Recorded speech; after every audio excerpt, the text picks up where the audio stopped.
Muraho neza, amahoro y'Imana akomeze abane namwe. Ndabasuhuje ikaze mu kiganiro tuganira amakuru y'imyidagaduro hano iwacu mu Rwanda ndetse n'ibwota Masimbi. Ku mbuga nkoranyambaga amagambo amaze kuba menshi, bamwe batukana, bamwe basebanya, bamwe batikurana ndetse n'ibindi byinshi cyane bigenda biba binini ku mbuga nkoranyambaga. So rero musubije amaso inyuma gatoya, hari ikiganiro twakoze cyangwa hari amakuru yasakaye ku mbuga nkoranyambaga ubwo umwana w'umukobwa yaje avuga ngo umunyamakuru bita Rugaju Regan wa RBA yamuteye inda aramwihakana. Nibuka ko icyo kiganiro cyangwa ayo makuru yasakaye ku mbuga nkoranyambaga bigera naho Rugaju Regan abimenya. Rero binasakara biba binini, abantu bavuga ati se koko Rugaju Regan yihakanye umwana, ese Rugaju Regan byagenze gute? Nicyo kiganiro natwe twaragikoze abavuga yuko Rugaju Regan yihakanye umwana, ariko Rugaju Regan nawe yagize icyo abivugaho, avuga impamvu atafungisha n'uwo muntu. Noneho mureke tubanze tubyumve muri buno buryo cyo kubwira abantu oya, kuko iyo uri muri position nk'iyo ndimo ntiwabwira abantu oya. For example, someone can come and say, oh, Rugaju yanteye inda yihakana umwana. Logically ndera umwana w'umunyarwanda ntabyaye ari mu rugo, muri sona byaye ndi kigoryo ku buryo ntamurera. You see, iyo ni false accusation, ariko ndageneye kujya kwisobanura.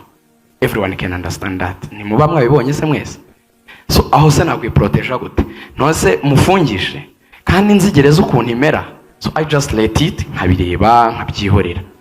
Ashobora kuba ari motivation iturutse ku bandi bantu, akira amafaranga umuvuge gutya, akira amafaranga umwakiza ibi, turebe reaction reacting wenda biteze ikibazo usaga mu kazi mu gihugu nibikomera cyane, ibikomeze bisakuze kuri social media, the more pressure zamuka, the more bimubana binini kubihandoringa.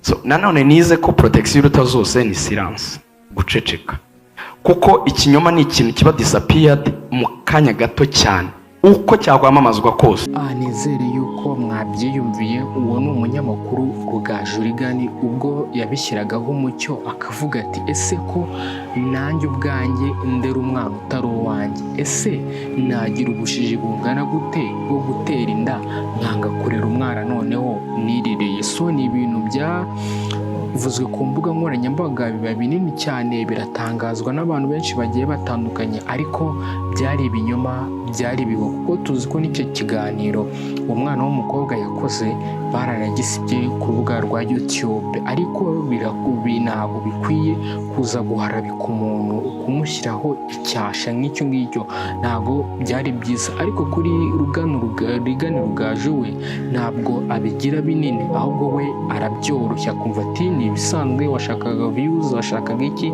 nta mutima mubi. So mureke twubaka uruganda rusiramo gusebanya n'inzangano ndetse n'ibindi byinshi cyane, dukorere hamwe. Noneho mureke dukomeze tubyumve muri buno buryo cyo kubwira abantu oya, kuko iyo uri muri position nk'iyo ndimo ntiwabwira abantu oya.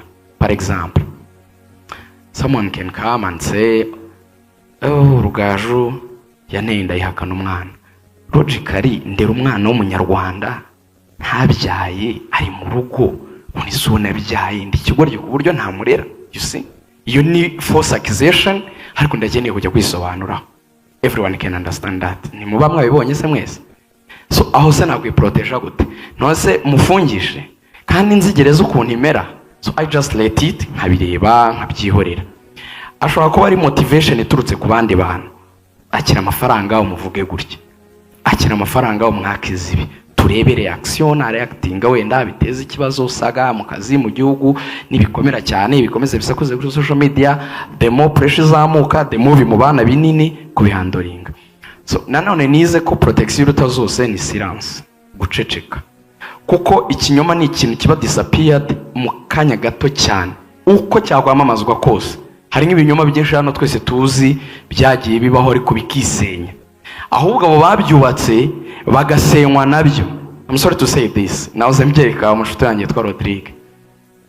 Hari nk'umwana umwe wakoreshejwe muri ibi bintu, bamuha amafaranga menshi cyane, propaganda nyinshi, aravuga na Sam aramuzi twigeze guhura.